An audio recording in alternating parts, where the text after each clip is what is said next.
नक्कीच, आणि त्यांचं योगदान मोठं आहे, त्यांना विसरता येणार नाही. त्याच्यामध्ये अनेक कारसेवक आता दुर्दैवाने आपल्यामध्ये नाही आहेत, पण सुदैवाने जे आपल्यामध्ये आहेत त्यांचा तो गौरव आहे. कारण त्यांनी जर का ते धाडस केलं नसतं तर आजचं राम मंदिर झालं नसतं. कारण आज ते ज्या काय घुमटावरती झेंडे लावणारे आहेत ते चढू शकले नसते जर हे तेव्हा घुमटावरती बाबरीच्या चढले नसते तर. त्याच्यामुळे झेंडे लावायला अनेक येतात, पण जेव्हा लढण्याची वेळ असते तेव्हा आपण कुठे होतात हा प्रश्न, त्याचं उत्तर कोणाकडे नाही. आज जे तिकडे झेंडे लावतात त्यांच्याकडे. उद्धवजी पंतप्रधानांनी तारीख जाहीर केली 22 तारीख आणि त्यानुसार उद्घाटन होतं आहे, पण तुम्ही कधी जाणार आहात राम मंदिर आणि श्रीरामाच्या दर्शनाला? राम मंदिराच्या लोकार्पणाचा मुहूर्त त्यांनी केलेला आहे. मी यापूर्वी सुद्धा अनेकदा सांगितलेलं आहे की राम मंदिर जेव्हा निर्माण झालेलं नव्हतं त्यावेळेलाही कोणी न सांगता आम्ही स्वतःहून 2 वेळा तिकडे गेलेलो आहे. आणि मी तर असं म्हणेन, त्याचं श्रेय मी घेत नाहीये, पण राम मंदिर हा मुद्दा थंड बस्त्यामध्ये जेव्हा पडला होता, राम मंदिर होणार की नाही, तेव्हा शिवसेनेने घोषणा केली होती पहिले मंदिर फिर सरकार. आणि शिवतीर्थावरच्या दसरा मेळाव्यामध्ये मी जाहीर केलं होतं की तो नोव्हेंबर महिना होता, मी अयोध्येला जाणार आणि जाताना शिवजन्मभूमीची माती घेऊन मी राम जन्मभूमीला गेलो होतो. तुम्ही माना अथवा नका मानू, पण शिवजन्मभूमीची माती तिकडे घेऊन गेल्यानंतर 1 वर्षाच्या आत कोर्टाने निकाल दिला आणि तो राम मंदिराच्या बाजूने दिला. त्याच्यामुळे माझ्या मनात जेव्हा प्रेरणा येईल तेव्हा मी जाणार आहे नक्की, कारण ती काही कोणाची खाजगी मालमत्ता नाहीये आणि प्रभू रामचंद्र हे सगळ्यांचे आहेत. त्याच्यासाठी एक प्रतीक म्हणून आम्ही ज्याला एक वेगळी पार्श्वभूमी आहे अशा काळाराम मंदिरात जातो आहोत. अयोध्येला मी 2दा गेलो, मुख्यमंत्री झाल्यावरती सुद्धा गेलो होतो आणि या नंतर सुद्धा एकदाच कशाला, ज्या ज्या वेळेला माझ्या मनात येईल त्याच वेळेला जाईल. जी आपने सवाल उठाया था कि राम मंदिर के लिए कोई विशेष कानून नहीं बनाया, उस पर देवेंद्र जी कह रहे कि तत्कालीन जो कांग्रेस सरकार थी वो कांग्रेस सरकार, ये किसने कहा? देवेंद्र फडणवीस जी। उनका क्या संबंध है इससे? उनकी उम्र कितनी थी उस वक्त? तो छोड़ो बात.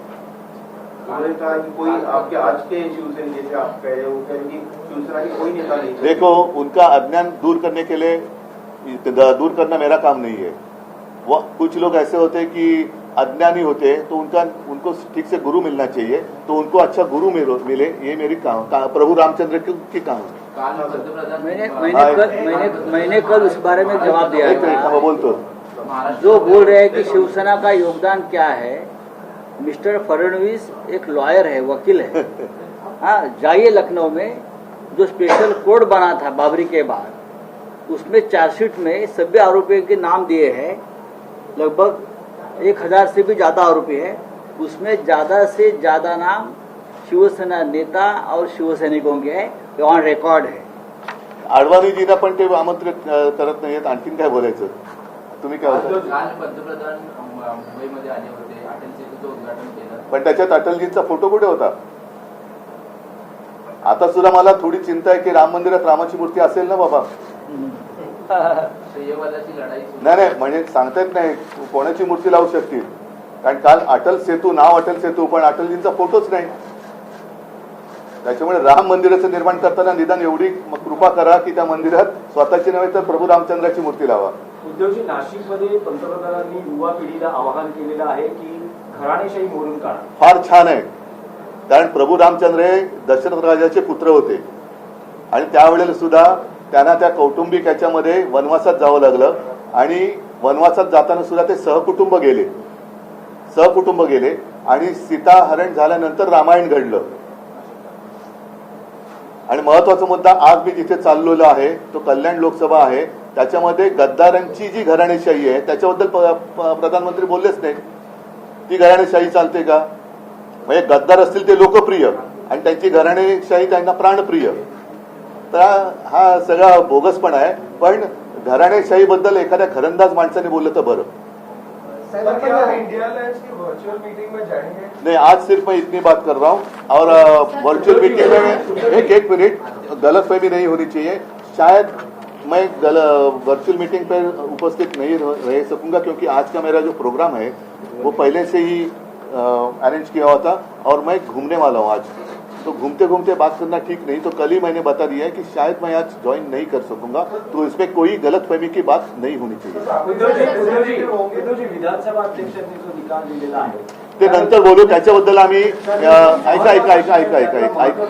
ऐका त्या सगळ्या मुद्द्यांवरती आम्ही मला वाटतं 16 तारखेला एक व्यवस्थित प्रेस कॉन्फरन्स मोठी घेणार आहोत. त्याची सुद्धा माहिती तुम्हाला आज उद्या आम्ही देऊ. ठीक आहे. आणखीन काय पंतप्रधानांचा दौरा बिवरा काय बोलायचं आहे? नितीन गडकरींच्या विचार पडलेला काल दिसलो. हा, आता त्यांनी जे 2 विरोधाभास तुम्हाला दाखवतो. पंतप्रधानांच्या दौऱ्यात तुम्ही काही महत्वाच्या गोष्टी सोडल्या. आता त्याच्यात त्यांनी काल काय म्हटलेलं आहे की त्यांनी फक्त तिजोऱ्या भरल्या. आजूबाजूला 70,000 कोटीचे घोटाळेबाज तुमच्या होते, त्या तिजोऱ्या कोणाकडे, त्या चाव्या तुमच्याकडे आल्या वाटतं. आणि ह्याच्या खाली आहे की मुंबई पालिकेच्या मुदत ठेवीमध्ये 5,000 कोटींची घट. आता या तिजोरीतले पैसे कोणी काढले, कोण राज्य करतोय? त्याच्यानंतर ह्याचा सुद्धा एक पर्दाफाश करणं गरजेचं आहे. ह्याच्यावरती मी जास्त बोलणार नाही, नंतर बोलेन. पाहता आता एवढंच बरं, ठीक आहे. जास्त काय आता मी फाटे फोडत नाही विषयाला. पण पुन्हा सांगतो की आम्ही एका पवित्र भावनेने देशाच्या महामहिम राष्ट्रपतीजींना 22 तारखेचं आमंत्रण देत आहोत. त्यांनी तिकडे यावं. त्यांच्याच हस्ते ती पूजा आम्ही करू. आम्ही पाहिजे कोणी त्या फोटोमध्ये येणार नाही. त्यांचा एकट्याचा फोटो येईल. पूर्णपणाने एका पवित्र भावनेने देशाच्या राष्ट्रपती म्हणून आम्ही त्यांना महत्त्व देत आहोत, आमंत्रण देत आहोत. आणि राष्ट्रपती म्हटल्यानंतर त्यांचा मान पान सगळं जो काय आहे तो तसा देशाचे ते राष्ट्रपती आहेत त्या तसा तो राखला गेला पाहिजे. गर्दीतल्या एक असं आम्ही करणार नाही आहोत. ठीक आहे. मुंबईची जागा आहे दक्षिण मुंबईची. त्याचा आणि आयोगाचा काही संबंध नाही. 16 तारखेची पत्रकार परिषद ही फक्त निकालावर असेल, त्यावर मी सांगतो ना, आता तेवढं 16 तारखेला या ना. मग आता सगळं बोलून टाकलं की 16 तारखेला आम्ही हे बोलणार आहोत, तुम्ही या.